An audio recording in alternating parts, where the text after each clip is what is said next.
बिस्मिल्लाहिर्रहमानिर्रहीम। अस्सलाम वालेकुम friends, welcome to my channel. Friends, आज मैं आपके साथ बहुत मज़ेदार कड़ी पकौड़ा की रेसिपी शेयर करने वाली हूँ, बहुत आसान तरीके के साथ। तो चलिए शुरू कर लेते हैं। तो कड़ी पकौड़ा बनाने के लिए सबसे पहले पकौड़े बना लेने हैं। तो उसके लिए यहाँ पर एक आलू को छील लिया है और इस तरीके से उसको काट लेना है स्लाइसिस में, और उसके बाद इस तरीके से बारीक बारीक इसके पीसीज कर लेने हैं। अच्छा, ये लंबाई के रुख इसलिए काटना है कि इस तरह दिखने में बहुत ज़बरदस्त सा लगेगा पकौड़ा, और वैसे भी ये बहुत पतले पतले काटने हैं तो ये बहुत अच्छे से सॉफ्ट भी हो ही जाएंगे। तो ये देखिए, एक बाउल में डाल लिए हैं आलू और एक स्मॉल साइज़ का प्याज, उसको भी लंबाई के रुख में काट लिया था, वो डाल देना अब इसमें। और एक चम्मच इसमें साबित धनिया डालना है, बहुत ज़बरदस्त फ्लेवर आएगा। एक कटी हुई हरी मिर्च और एक चम्मच नमक, एक चम्मच सुरख मिर्च पाउडर, आधा चम्मच हल्दी पाउडर। अब इसमें डाल देना है बेसन, तकरीबन 1.5 कटोरी बेसन डाला है।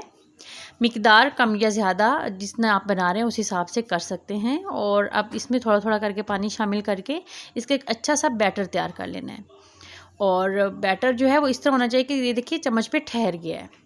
अब ऑयल हो गया है गरम, फ्लेम है मीडियम टू हाई, और इस पे पकौड़ों को साइडें चेंज करते हुए अच्छे से गोल्डन सा इनका कलर कर लेना है। तो ये देखिए गोल्डन कलर हो गया। तो इस तरीके से अब ये सारे बन गए पकौड़े, ये देखें। और ये देखें, ज़बरदस्त से बहुत क्रिस्पी और मज़ेदार से पकौड़े बनकर तैयार हो गए।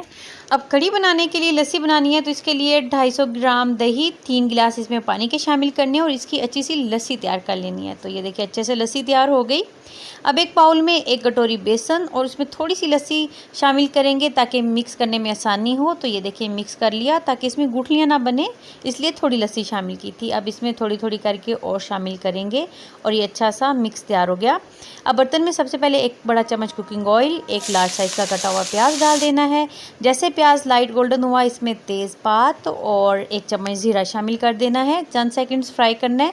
तो उसके बाद इसमें 1.5 चम्मच नमक, 1 चम्मच सुरख मिर्च पाउडर और आधा चम्मच इसमें हल्दी पाउडर, 1 चम्मच इसमें पिसा हुआ धनिया डाल दिया है। मसाले को मीडियम टू हाई फ्लेम पे कुक करना है। 1 चम्मच पानी शामिल करने के बाद इसको मज़ीद 1 मिनट भून लेना है, और उसके बाद जो लस्सी और बेसन मिक्स करके रखा था वो डाल देना है। ये मिक्सर डालने के बाद अच्छे से इसको हिलाते रहना है। मीडियम टू हाई फ्लेम पे पकाते हुए 10 मिनट हो गए, कड़ी अच्छे से गाढ़ी हो गई।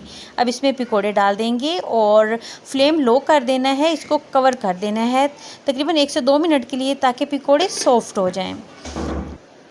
और अब यहाँ पे तड़के के लिए 3 चम्मच कुकिंग ऑयल के, 1 चम्मच इसमें ज़ीरा, 1 चम्मच साबित धनिया और 1 कटी हुई हरी मिर्च डाल के चंद सेकंड्स के लिए अच्छे से फ्राई कर लिया तमाम चीज़ों को। और ज़बरदस्त सा ये देखिए तड़का लग गया। तो बहुत मज़ेदार सी कड़ी ये बनकर तैयार हो गई है। आधा चम्मच गरम मसाला पाउडर, और इसको लो फ्लेम पे कवर कर देना है 1 मिनट के लिए। तो 1 मिनट के बाद बहुत मज़ेदार सी कड़ी तैयार है। इसको अच्छे से मिक्स करना है। फ्लेम ऑफ करने के बाद भी इसको 5 से 10 मिनट रख दिया था। अब इसको डिश आउट करना है। तो झटपट बहुत मज़ेदार कड़ी पकौड़ा तैयार हो गई। अब मिलेंगे न्यू रेसिपी के साथ। अल्लाह हाफिज़।